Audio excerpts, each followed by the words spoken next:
Bênção de Deus.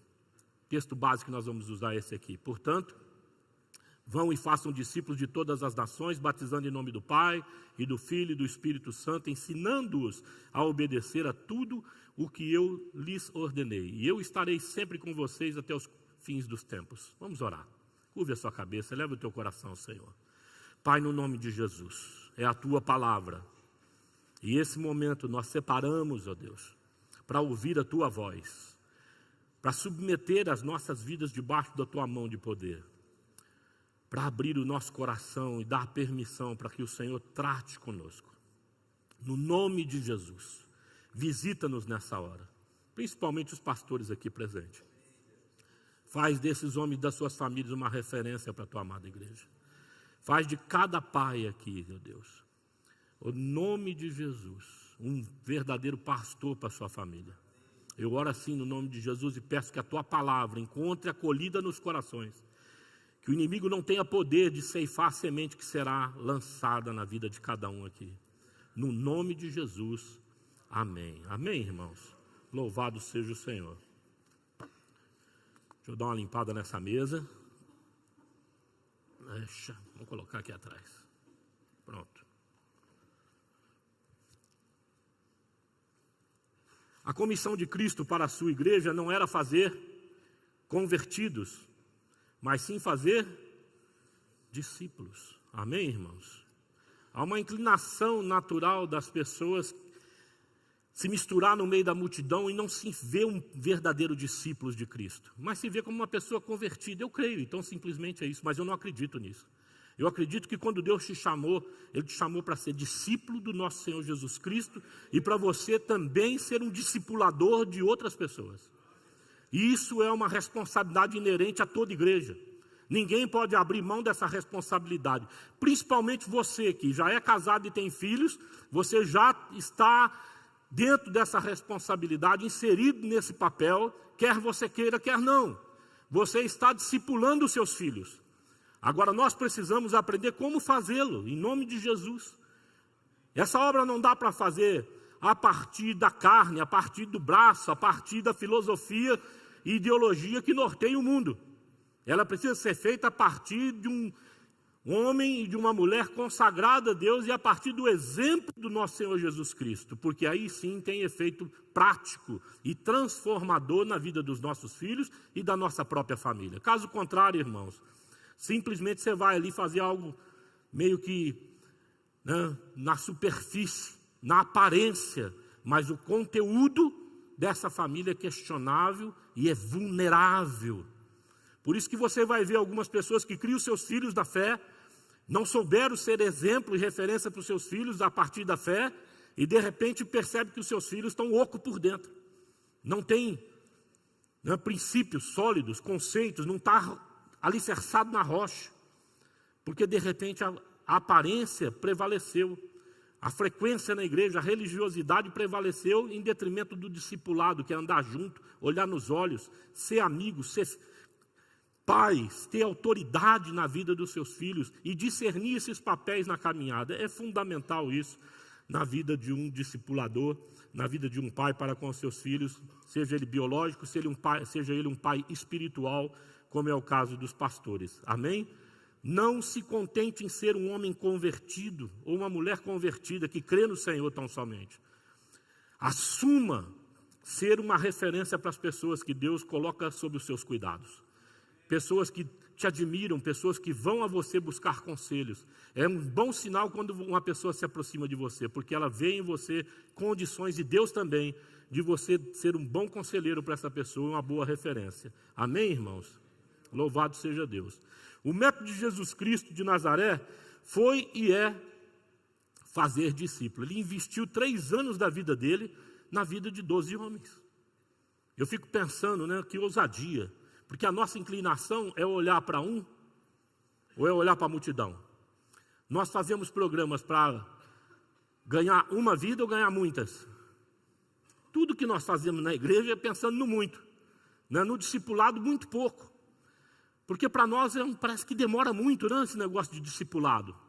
Mas quando você faz um evento, faz um apelo e a pessoa aceita, ou então a tua empresa, por exemplo, vamos pegar e para aplicar esse princípio, né? Você quer expandir, você vai no marketing, né? De massa e tal, mas não prepara os seus cooperadores. Aí vem a massa e você está desestruturado porque você tem gente que não tem a alma do teu negócio. É assim o discipulado na igreja.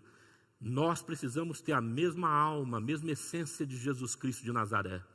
Porque caso assim não seja, nós iremos passar muitas dificuldades com as famílias agregadas, tá certo? E com esse amontoado de gente sem direcionamento e sem identidade com Cristo. É preciso ter identidade com Jesus. Amém? Por isso que o plano de Jesus sempre foi trabalhar com discípulos.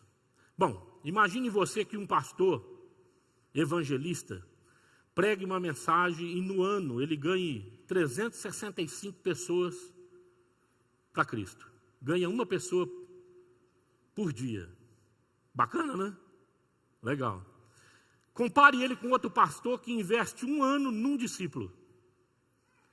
Qual você acha que vai ter melhor resultado de números efetivos? Esse que investe em um ou aquele que ganha 365 pessoas por ano? Hã? Fala a verdade. Logo os 365, que você logo calcula, né? Um de cada vez, pastor. É lógico que o outro vai ter mais pessoas dentro da igreja. E todo ano aquele pastor, aquele mesmo evangelista ganha 365 pessoas. No segundo ano ele vai ter 730 pessoas. Vamos fazer uma continha aqui rapidinho. O que a matemática fala? Tá certo? Primeiro 365, o pastor ganhou um, agora ele e aquele que ele ganhou são dois. No segundo ano eles vão ser quantos? 4. E 730 do outro lado. No 12º ano, empatou quase. 12 anos passaram-se.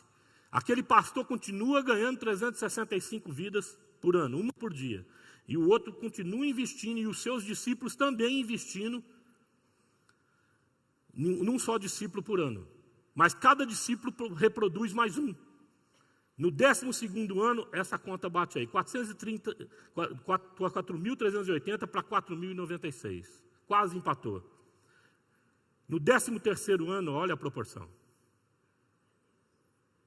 Eu penso que os anjos, quando viu Jesus investir no discipulado, deve ter falado lá no céu, né? Porque apesar que isso é só especulação, viu, gente? Não tem nada a ver com Bíblia.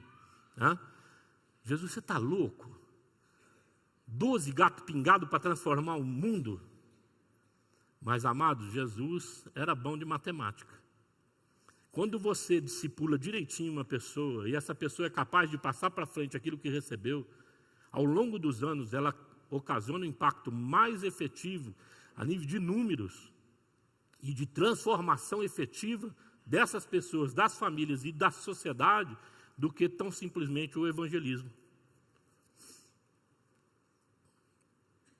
20 anos, 7.300, aquele pastor ganha em 20 anos, 7.300 vidas. Aquele que investiu em um, os seus discípulos se transformaram em 1.048.000 pessoas. Vale a pena discipular? É um plano a longo prazo. Amados, você faz isso com os seus filhos, você investe anos na vida do seu filho, para colher resultado efetivo, para que ele vá para a sua família e consiga transferir ou viver tudo aquilo que ele aprendeu com você papai e mamãe. Por isso que casais precisam estar conscientes da responsabilidade que recai sobre eles. É necessário nós assumirmos essa responsabilidade para que os nossos filhos tenham um futuro precioso aos olhos de Deus e nas suas famílias. Amém, irmãos? O discipulado é um relacionamento entre o mestre e o aluno, baseado no modelo de Cristo e seus discípulos, no qual o mestre reproduz tão bem no aluno a plenitude da vida que tem em Cristo, que o aluno é capaz de treinar outros para que ensine outros. Reproduz o quê? O que ele fala lá? Tão bem no aluno a plenitude da vida que tem em Cristo. Aquilo que eu tenho, que eu vivo, eu transfiro para os meus filhos, eu transfiro para as pessoas que convivem comigo. E é isso que vai fazer diferença. Ou seja, o Minhauser falou com propriedade hoje pela manhã, o exemplo no discipulado é o que mais impacta a vida das pessoas. Não são palavras, são atitudes. É o seu estilo de vida, é a sua maneira e o seu comportamento de viver no ambiente familiar e no ambiente onde você trabalha, com os seus amigos. Amém, irmãos? É isso que faz toda a diferença. Eu gostaria, dada essa introdução, falar de 2 fundamentos que há no discipulado. Vamos pensar sobre ele. O Kate Phillips vai falar sobre isso. Diz assim em Lucas 9, verso 23 e 24. Jesus dizia a todos: se alguém quiser acompanhar-me, negue-se a si mesmo, tome diariamente a sua cruz e siga-me. Pois quem quiser salvar a sua vida, a perderá. Mas quem perder a sua vida por minha causa, este a salvará. Amém, irmãos? O que é esse negócio de perder vida? Quando a gente lê isso aqui, a gente fica preocupado, né? Mas como é que funciona isso? Isso é tolice. Vai para Cristo, perde a vida, não tem mais autonomia. Não é assim que a gente lê?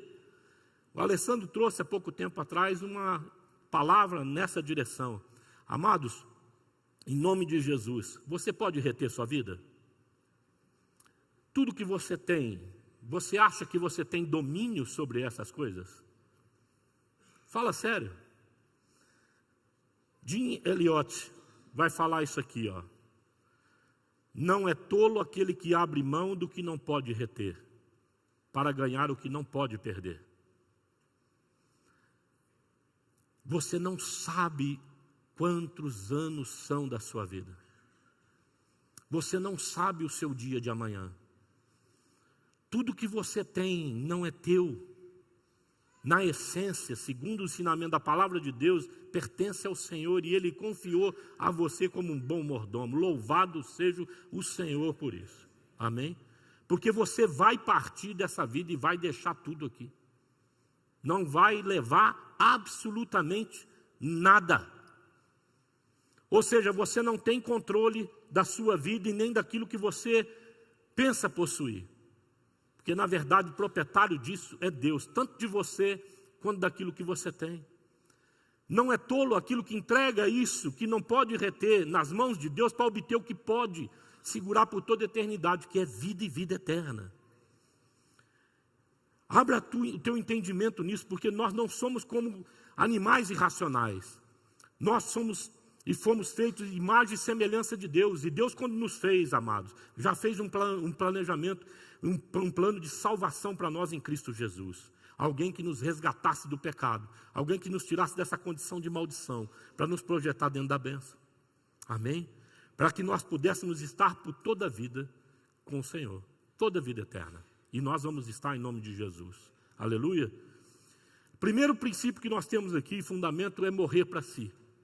Essa obra não se faz de uma maneira meramente humana. Não é a sabedoria do mundo que vai fazer você criar bem os seus filhos e edificar bem uma igreja, ou desenvolver bem uma equipe cooperativa, que se alegra com tudo que você faz e cresce, que se alegra com as suas vitórias. O mundo é muito competitivo, o mundo ele não costuma se alegrar com a vitória do seu semelhante, principalmente quando ele é concorrente. Não é verdade? A gente não tem o mundo não tem esse tipo de estado de espírito. Mas a igreja precisa ter isso, arraigado na alma, em nome de Jesus. Amém, queridos? Porque ela não faz a partir dela mesma, a partir do seu próprio coração, mas a partir do coração de Deus, a partir de um sentimento divino, a partir de um poder de Deus, do mover da parte do Espírito Santo. Nós não fazemos em função daquilo que a gente pensa, mas daquilo que nos é revelado pela palavra de Deus, o que é nos revelado a partir da vontade de Deus.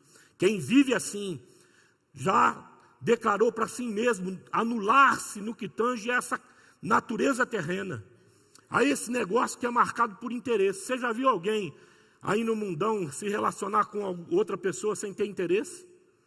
Ou desinteressadamente falando, se relacionar simplesmente porque quer somar com você para ver você ser feliz? É uma raridade isso acontecer no mundo. Uma raridade. Quando você encontra, você pode falar para a pessoa: vá para a igreja que só está faltando batizar. Pode falar. Essa do Espírito Santo já tocou na vida dela, irmão. Na maioria das vezes, a pessoa está vivendo, mas está pensando nela. como ela vai usufruir de alguma coisa boa daquele relacionamento. É impressionante a amizade do mundo, é dessa maneira. Não é assim com os filhos de Deus, e não deveria ser. Se é porque a natureza terrena está dominando a mente e o nosso comportamento. É preciso ter um relacionamento abnegado, é preciso ter um relacionamento voltado e favorecido para com o meu próximo, no favorecer a vida do meu próximo. Amém? É isso que gera nobreza, é isso que reflete o Espírito Santo habitando na nossa vida, que nós de fato somos discípulos do nosso Senhor Jesus Cristo. Quando nós temos essa nobreza no nosso comportamento, marcada, caracterizada no nosso comportamento, no nosso falar, no nosso ir e vir. Gostamos de ver as pessoas prosperarem. Amém, irmão? Louvado seja Deus. Não olhamos para elas com interesse próprio. Apesar de nós podermos e termos direito de colher. Paulo fala isso para Filemão, né? A respeito de Onésimo. Onésimo era um escravo, foge de Filemão, e ele discipula Onésimo e manda ele de volta para Filemão, fala, recebe como irmão em Cristo. E tudo que ele te deve eu vou pagar. Isso para não dizer que você me deve a sua própria vida, sua própria alma. Por quê? Ele, de fato, aqueles que nos levam a Cristo, meu amado irmão, é honrado por nosso Deus e tem um vínculo de paternidade espiritual conosco. Amém? Deus o honra nesse sentido. E nós temos o direito. O Paulo fala, olha, os apóstolos também vivem de oferta, eu não vivo, mas eu tenho o direito e poderia fazê-lo. Mas isso não cativa a vida de quem tem chamado.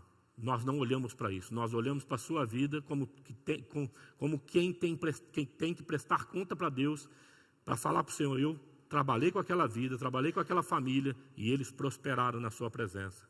Amém? Esse é o nosso trabalho e esse é o nosso entendimento. Então, tem que ser o seu também. Pai, você que tem seus filhos, você está trabalhando para quem? Para quem que você está trabalhando? Fala sério. Eu já estou com 57, né? Estou com os netinhos já, estou com 3 netinhos. Viu, Maria? Bacana, netinho.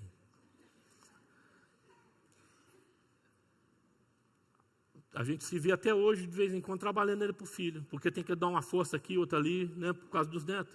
Hoje eu estava no culto pela manhã, minha filha chegou aqui de manhã. Ô pai, segura um pouquinho. Ela tinha que fazer alguma coisa, sei lá o que estava acontecendo, segurei. Aí, daí a pouco, fizemos a oferta, voltei para lá, ela veio no meu colo novamente, dormiu, porque está precisando descansar. Então, a família é assim. Trabalhou a vida inteira, criou os filhos e agora, quando eu estou cansado, eu vou lá levar para o avô cuidar. E se estiver precisando de uma coisa, bate em que porta? Qual porta que vai bater? Na igreja é assim também. Quando você está passando apurado, quando você está precisando de refrigério, você busca quem? Você vem na igreja, vem nos irmãos. Amém? Nessa comunhão de discipulado que nós estamos falando para vocês. De fato, o discipulado acontece dentro da comunhão. Eu sou a videira verdadeira e meu pai é o agricultor. Todo ramo que estando em mim não dá fruto, ele corta. E todo que dá fruto, ele poda. Para que dê mais fruto ainda. Ou seja, discipulado tem que haver reprodução. Tem que gerar crescimento. Nós precisamos ser frutíferos. Aleluia, irmão? Aleluia mesmo? Glória a Deus, porque precisa. Se o meu aluno, se o meu aprendiz não cresce, não gera fruto, não tem mudança de caráter, não se transforma no melhor marido, não se transforma numa melhor esposa, se o filho não se transforma no melhor filho, alguma coisa está errado nesse processo. Ah, mas ele vem na igreja, ele tem dons espirituais, mas é safadinho. Que isso? Isso não existe. Tem que ter fruto do Espírito. Fruto do Espírito é caráter, gente. É fidelidade, é verdade. É viver na luz, é ser bondoso, é ser amoroso. É ser fiel, amado. Ser leal. Ser um amigo leal. Então nós precisamos proclamar um evangelho e viver um evangelho que demonstre essa essência para os nossos filhos e para os nossos discípulos. Amém, irmão? Para que eles reproduzam isso na sua vida, no seu cotidiano. Não sejam capturados pelo oportunismo, que há aí caracterizado nas pessoas normais, pessoas que não pensam a partir da mente de Jesus. É de fundamental importância que você seja um discípulo na essência e não na aparência. De dentro do teu coração para fora, e não simplesmente de boca. Vocês sabem que os dons são irrevogáveis. Deus não tira os dons. E os dons enganam demais da conta, porque de repente a pessoa está fluindo no Espírito, mas está desvencilhada dos frutos do Espírito.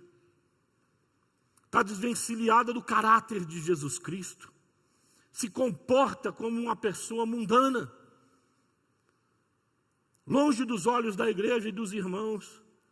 Mas na frente desenvolve os dons espirituais como ninguém. Há uma turma que vai chegar no céu e falar: Senhor, expulsamos demônios, curamos enfermos. E o Senhor vai dizer para eles assim: apartai-vos de mim, eu não vos conheço. Não é credencial para Deus dons espirituais. Esses dias nós tivemos um problema na igreja aqui pela manhã, e a minha esposa veio nos chamar, uma irmã veio nos chamar. Havia uma senhora que estava com um problema demoníaco aqui. E eu fui lá assistir, ela não conseguia falar. Eu falei: oh, glória a Deus, Senhor. Deus está trazendo as pessoas para cá, para o lugar onde há homens que entendem desse negócio e sabem os papéis que exercem nessa terra. E nós repreendemos e expulsamos aquele demônio, a moça voltou a falar normal. E nós estamos aí tentando fazer com que ela crie um vínculo com a igreja. É fundamental isso. Havia uma senhora também, em certa ocasião, né, Samuel? E os irmãos iam na casa dela, ela caía. E a primeira vez que ela caiu, parecia que tinha morrido. Os irmãos correram para cá, eles não tinham muita experiência naquela ocasião. Pastor, pelo amor de Deus, acho que a mulher morreu lá na casa. Nós fomos, e ela ficou endemoniada, caiu no chão e... Aí eu fui lá com eles, ela de fato fazia isso, né? Ela caía e ficava como morta.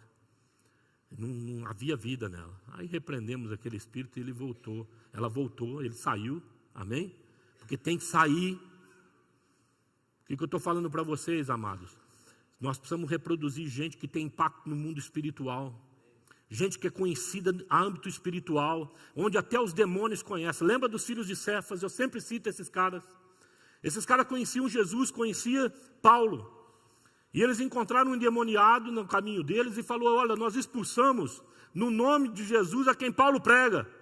Os demônios que estavam naquele homem falaram assim: nós conhecemos o Paulo e conhecemos Jesus, mas vocês, não. E tomaram uma surra daquele demônio e os filhos de Cefas foram todos nus para casa. Porque não eram conhecidos no mundo espiritual. Então é fundamental que nós entendamos isso. O frutificar no reino de Deus não é tão somente frutificar aqui aos olhos das pessoas, mas é ser na essência discípulo de Cristo no seu caráter, é ser na essência na sua longanimidade, no exercício da misericórdia, no exercício da fidelidade, da lealdade para com os seus irmãos, para com as pessoas que convivem com você, ser um homem, uma mulher de palavra, de fibra, que não retrocede diante do desafio dessa vida, que não traz para dentro de casa vergonha, mas traz honra para dentro de casa. É fundamental que nós entendamos isso, porque isso agrada a Deus. É isso que enche o coração de Deus de graça. É isso que faz Deus olhar para Jesus Cristo quando ele acaba de ser batizado e falar assim: vinha uma voz do céu e uma pomba, caracterizando o Espírito Santo ali na vida dele. Esse é meu filho amado em quem eu tenho prazer. Aleluia, irmão. Isso é fundamental na vida da igreja. É isso que nós precisamos reproduzir na vida da igreja. Nós já vimos que os números são favoráveis ao discipulado. E o discipulado é o único método capaz de transmitir vida, caráter, virtudes e o poder de Deus. Não existe outro método. Você não aprende isso de um púlpito. Você aprende isso do andar junto. Amém, irmãos? Eu e a Tina discipulávamos um casal. E a esposa do rapaz ficava possessa, e ela, quando ficava possessa, ela saía e ficava uma semana morando na rua, dormindo na rua, gente. Um demônio que pegava ela da área da mendicância, ela saía, se prostituía, era uma coisa de louco. Os filhos dela acabava com as bonecas, arrancava olho, cortava a cabeça, braço, decepava tudo. Era um terror a casa da mulher. E nós fomos lá trabalhar com essa senhora, eu e a minha esposa. E no dia que nós chegamos lá, ela ficou possessa, nós expulsamos, e ela foi para um lugar escuro, que a casa era grande, e ficou deitada no sofá. Eu falei, Tina, vai lá ver ela. Ela era novinha, ficou com medo, mas foi lá, cutucou a mulher. Você está bem? Estou. Então, está bem, voltou correndo. Né?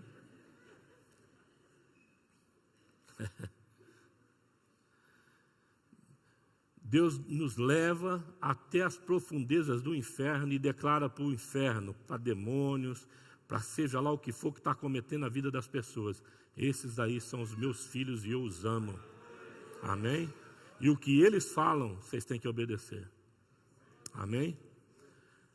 Isso é importantíssimo você saber, porque você transmite dentro do discipulado. Eu aprendi isso na igreja que eu nasci, não porque eu ouvi falar. É porque eu via os meus pastores fazerem e aqueles que andavam comigo. Eu vi eles vivendo isso.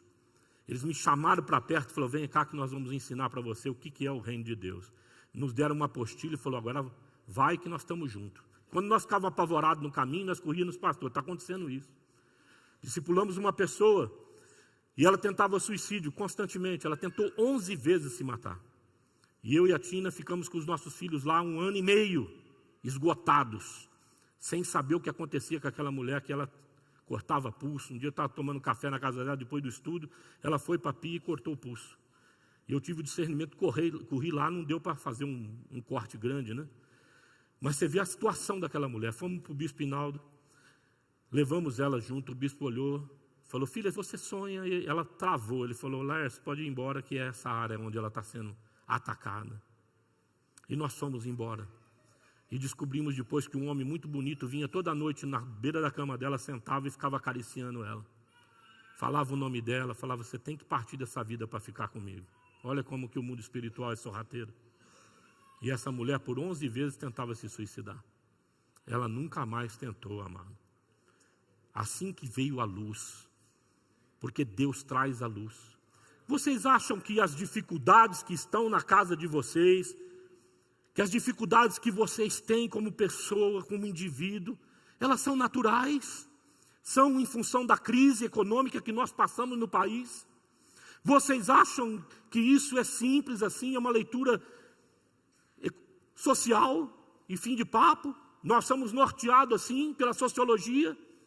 Eu não acredito nisso.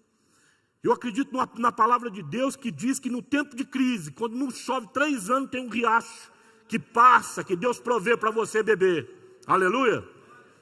E na crise que não tem carne, até o corvo vem e traz carne para você, para te alimentar.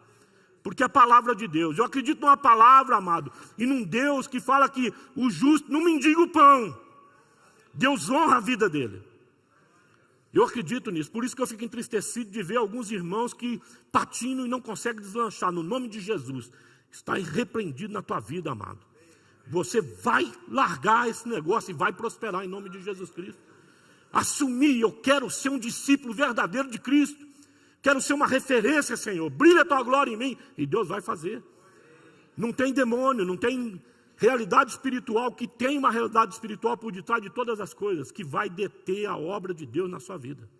Olha, não há espada, não há poderes, não há potestades, não há nada, absolutamente nada que pode apartar você do amor de Deus. Amém? E isso quem faz é o nosso Deus. Por isso que você não desenvolve um relacionamento de discípulo com o seu aprendiz de uma maneira natural, é de uma maneira sobrenatural. É orando por ele, é orando pelos teus filhos, é vendo neles aquilo que eles ainda não são. Nós discipulamos um homem chamado Faria, e ele bebia muito. Eu também estava esgotado com aquele rapaz. E o bispo Hinaldo disse para mim assim, Laércio, começa a orar para ele, enxergando ele com terno, bem vestido, um homem postado. E segundo a tua fé, Deus vai fazer. O homem parou de beber. O homem se transformou num homem de Deus. Amém, irmãos? Um homem limpo. Um homem que agredia a mulher, não agredia mais. Parou de agredir. Se tornou um pai excelente. Porque Deus faz assim. Deus entra com transformação efetiva na vida das pessoas, amado. Aleluia. Quando eu olho para o meu filho, eu olho para a minha casa, e você deve fazer o mesmo, porque isso é palavra de Deus, é trazer à existência aquilo que ainda você não vê. Olha e profetiza: Senhor, em nome de Jesus, hoje é assim, mas não vai ser mais. Gera um homem de Deus na vida do meu filho, faz esse homem prosperar, ser um homem que marca a geração dele como um homem idôneo, um homem cheio de virtude, um homem que gera solução nas suas associações, na sua comunhão com as pessoas, que traz alegria para casa e para a sua própria casa. Aleluia, irmão. Assim também nós devemos fazer para a nossa casa. Quando nós sairmos desse culto hoje, por exemplo, e você for pisar dentro da sua casa, pisa com o pé esquerdo. Amém? Nós não temos superstição, irmão, esse negócio de pisar com o pé direito. Pisa com o pé esquerdo, para provar que esse negócio de superstição não existe. E fala dentro do teu coração: um bem-aventurado está adentrando nessa casa. E essa casa pertence ao Senhor. Essa casa é bênção. Essa casa não entra confusão. Essa casa só entra a bênção de Deus. Amém, irmãos? É esse tipo de posicionamento que os seus filhos querem ver em você, que Deus quer ver em você. É assim que Deus veio na terra. O Espírito do Senhor está sobre mim, porque Ele me ungiu a proclamar liberdade, libertação aos cativos, amados, salvação. E se o Espírito de Deus habita em você, você precisa encarnar essa missão. Aleluia. Eu sou a bênção de Deus na minha família. Quando nós começamos a pensar assim, você vai ver que, por si só, muita coisa e muito lixo vai saindo fora da tua vida. É natural acontecer. Começa a essência de Deus a florar no teu coração.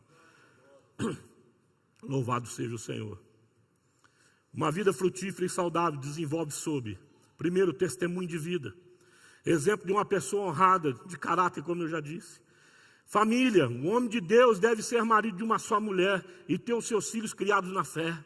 Isso é um imperativo para pastores e bispos, mas é para toda a igreja, porque toda a igreja é sacerdócio universal, sacerdócio real. Nós somos chamados para exercer o sacerdócio. E nós precisamos assumir isso. Marido de uma só mulher e crie os seus filhos na fé. Amém, irmãos?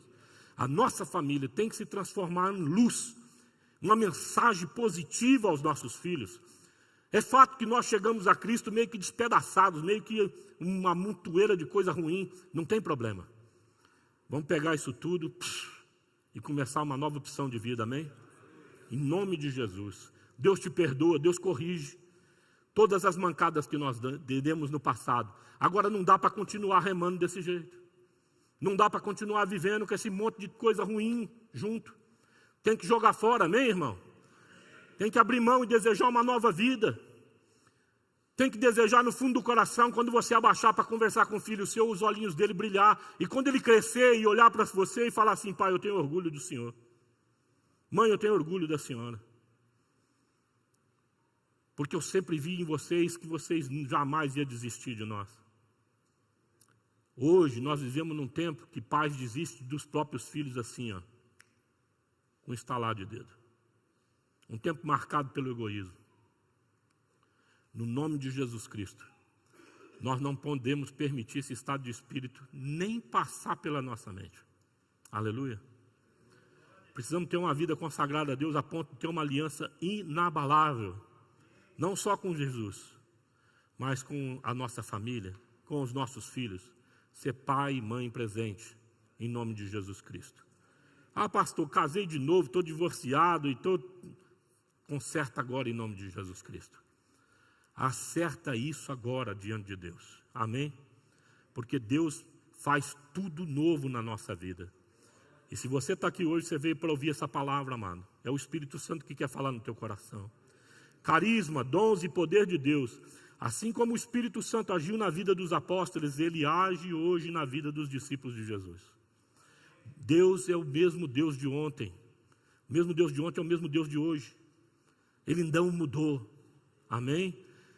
O Senhor ensinou os seus discípulos a orarem. Os discípulos de Jesus são promotores de libertação, salvação e cura e maturidade para a vida dos seus aprendizes. Eles aprenderam a orar com Jesus, não é assim? Lá em Lucas 11:1, Senhor, ensina-nos a orar, assim como João Batista ensinou os seus discípulos. Nós precisamos aprender a orar também, como eu já instruí vocês aqui. O que é oração? Não é uma vã repetição, não é você fazer, sei lá, trezena, etc, ou então jejum intermináveis, como que um voto para Deus, como os crentes costumam fazer. Não é isso, amado. Oração é você identificar quem você é realmente, dentro desse estado de ser hoje, chamado hoje. Onde que eu estou, como é que eu estou, como é que a minha família está. E a partir daí eu orar. Senhor, eu sou o Laércio, eu estou nessa situação, meus filhos assim, a igreja assim, então volta os teus olhos para a minha vida. Amém? Orar é você identificar você na história, quem você realmente é, em nome de Jesus, e ver o que Deus quer fazer com você a partir daí. Porque Deus vai fazer a partir de você uma obra maravilhosa, e você precisa acreditar nisso. Amém? Em nome de Jesus. Também aprender a fazer a vontade de Deus. Eles andaram com Jesus e na hora mais crítica da vida de Jesus, Jesus ali sendo crucificado ou perto da cruz, ele fala: Senhor, afasta de mim esse cálice, mas não faça a minha vontade, mas a sua. Como os nossos filhos, nossos discípulos precisam ver isso em nós, que na hora da crise, nós olhamos para os olhos dele e falamos assim: eu não vou retroceder, porque eu creio no Deus que me criou. Eu creio na promessa de Jesus. Eu creio nessa palavra. Amém? E Ele vai me honrar. E os seus filhos e os seus discípulos perceber que você passou pelo vale da sombra da morte, mas saiu lá em cima. Amém? Encontrou a luz, encontrou a libertação, encontrou o favor de Deus e a honra de Deus sobre a tua vida. Eles falam: o Deus desse meu pai, Ele é vivo. Ele verdadeiramente habita na vida dele e honra a vida dele. Amém? Tem uma aliança. Fica encantado com Davi. Davi morre, Salomão vem Roboão, e Deus olha para o filho de Salomão e fala: meu Deus, olha para aquele cara, que esse cara não tem juízo, mas eu não vou tirar ele do trono, porque eu tenho uma aliança com Davi, eu tenho uma aliança com o pai dele. Olha que poder que tem essa identidade, essa aliança. Olhar para a nossa posteridade e falar assim: é meu tataraneto. Ele fala: mas eu tinha uma aliança com aquele careca, aquele Laércio lá, e eu vou honrar essa aliança com esse menino. A nossa vida, meu irmão, ela impacta gerações que nós não vamos testemunhar a vida deles.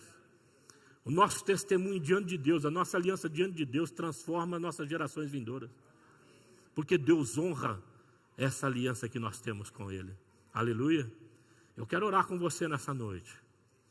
Sabe por quê? Porque eu tenho entendimento que Deus honra a palavra daqueles que se consagram a Ele. E eu sei que você precisa de um toque de Deus. Um toque em qualquer área da tua vida. E eu sei que todos nós, em maior ou menor grau, temos problemas na nossa vida. Deus quer e é capaz de fazer todas as coisas. Você vai ser projetado numa vida diferente, se você assim desejar. Se há uma coisa dentro do discipulado que Deus não abre mão, é essa questão de: eu quero aprender. Eu quero adotar essa pessoa como meu mestre, como alguém que me ensina, como alguém que eu possa me espelhar. Amém? Vamos ficar de pé.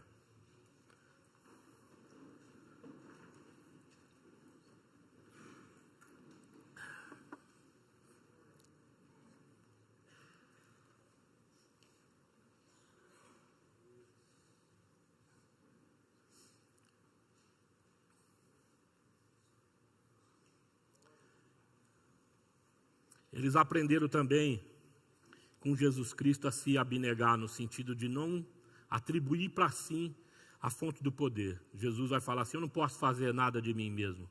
Eu faço tudo aquilo que o Pai me pediu para fazer e pede para que eu então faça. Amém, irmãos? Isso é muito importante para nós. Nós não devemos atrair para nós uma responsabilidade que nós não temos condição de fazer por si mesmo. Só Deus que faz através da nossa vida. Está lá em João capítulo 5, verso 30. Eu nada posso fazer de mim mesmo, na forma porque ouço julgo. O meu juízo é justo, porque não procuro a minha própria vontade, sim a daquele que me enviou. É quando você cria o seu filho e você fala para o seu filho: filho, não desobedece a mamãe, tá bom? Papai fica entristecido se você faz isso. Ela é sua mãe. E você volta do trabalho depois e descobre que ele acatou aquilo. E ele vem: como é que foi o dia, papai? Não fiz nada para a mamãe de ruim, igual o senhor pediu. Cara, como é que você se sente diante de uma criança que declara isso para você? Respeito, né? Não foi por medo. Pelo amor de Deus, não é porque você ameaçou bater nele. Olha, se você fizer mal para sua mãe, eu vou te dar um soco na cara, eu vou te quebrar. Pelo amor de Deus, não se cria filho dessa maneira. Se cria filho olhando para ele e fala: papai não gosta, meu filho. Isso não é bom. Ela é tua mãe, você precisa honrar ela. E o papai ama essa mulher. Tá certo? Você também precisa amá-lo. Se você me ama, respeite. E vice-versa. Agora imagine você voltando para casa, sua esposa com a canela roxa, porque o moleque desrespeitou o que você pediu e ainda meteu o bico na canela da sua esposa. E você chega: por que você fez isso? Ah, me encheu as paciências. Qual é o seu estado de espírito em relação a essa criança? É preciso fazer uma imersão urgente em todas as áreas da nossa vida para ver se nós não estamos deixando hematomas, sequelas na vida daqueles que vivem ao nosso redor em função da deformidade do nosso comportamento, das nossas percepções desvencilhadas do amor de Cristo. É preciso fazer uma imersão em Deus para perceber se as nossas emoções e o nosso comportamento, a nossa tratativa com o nosso cônjuge, não está passando para os nossos filhos a alegria e contentamento de vida, onde eles olham para aquela situação e falam assim: poxa, como é bonito o amor da minha mãe e do meu pai, um pelo outro, como é bonito esse respeito. E eles almejam ter isso em casa, e até no início do casamento não vou ter mesmo, porque é uma construção. Olhar para o casal, para os pais, para os seus genitores e perceber que, puxa, eu preciso ir além, eu vou perseverar porque eu chego lá. Porque quando eles vão em casa, eles falam: pai, como é que era com a sua mãe, com a mamãe? Não era bom não, filho, sua mãe era uma onça e eu um cachorro vira-lata. Vamos dizer assim, a gente não se entendia de jeito nenhum, mas nós chegamos num acordo, amém? Eu e minha esposa estamos há 37 anos, mas não nascemos assim. Ela costuma falar que 7 anos da nossa vida foi deserto. Deserto mesmo, em todos os sentidos. E na melhor fase da nossa vida, né? Eu era bonito, gente. Você não acredita, né? Era bonito. Deus também faz algumas coisas que a gente não entende. Leva cabelo, leva tudo, leva vaidade também. Mas chega ao ponto, depois de muito tempo passado, dentro do relacionamento, que a minha esposa vira para mim e fala assim: olha, eu te amo mais hoje do que eu te amava ontem. Eu faria tudo de novo, pelo homem que você virou, que se transformou, que Deus fez. Sabe, amado, eu também faria a mesma coisa. Eu casaria com os mesmos 19 anos, com os mesmos 17 que ela casou, não tem problema. Foi precipitado? Foi. Mas com Jesus, toda e qualquer precipitação tem jeito. Todo e qualquer descaminho tem jeito. Deus tem poder para fazer. Amém? Você de pé. João e Tiago estão indo para o templo para orar. E tem um aleijado lá na porta, em Atos capítulo 3. E ele pede esmola e Pedro fala assim: eu não tenho prata nem ouro, mas o que eu tenho eu te dou. Levanta e anda. Apaga um pouco as luzes, eu quero orar com vocês.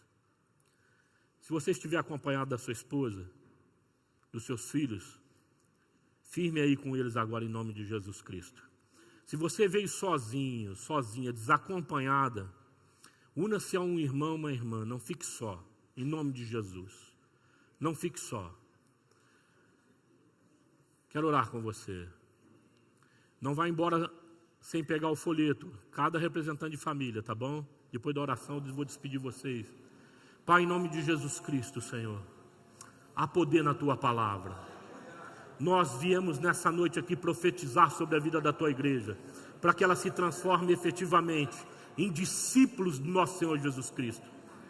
Homens e mulheres, famílias, que transferem aos seus filhos, que transferem àqueles que mantêm comunhão com eles, caráter, verdade, vidas verdadeiras, vidas vividas na luz, honestidade, lealdade, meu Deus, virtuosidade espiritual. Meu Deus, em nome de Jesus Cristo, faz isso para a vida da tua amada igreja aqui hoje. Projete-a a uma, Senhor, para dentro do propósito que tu tens para realizar na vida dela, Pai. Na vida de cada família aqui representada, na vida de cada jovem. No nome de Jesus Cristo, faz esse milagre. Abre portas aonde, Senhor, os teus filhos ainda não viram possibilidade alguma. Mostra para eles o caminho que eles devem andar. Mostra para eles, ó Pai, que o Senhor é aquele que cuida, o Senhor é aquele que faz. No nome de Jesus, faz essa obra, Senhor. Nós expulsamos, amarramos, quebramos todo o poder das trevas na vida, Senhor, do teu povo. Não aceitamos ingerência nenhuma maligna nessas famílias, Senhor. Engano, traz o teu povo à lucidez, à sobriedade que há em Cristo Jesus. No nome de Jesus Cristo, assim profetizamos. Amém, irmãos? Louvado seja o Senhor. Que o Senhor cure as suas enfermidades, cure as suas doenças, que o Senhor faça você um povo próspero em nome de Jesus Cristo.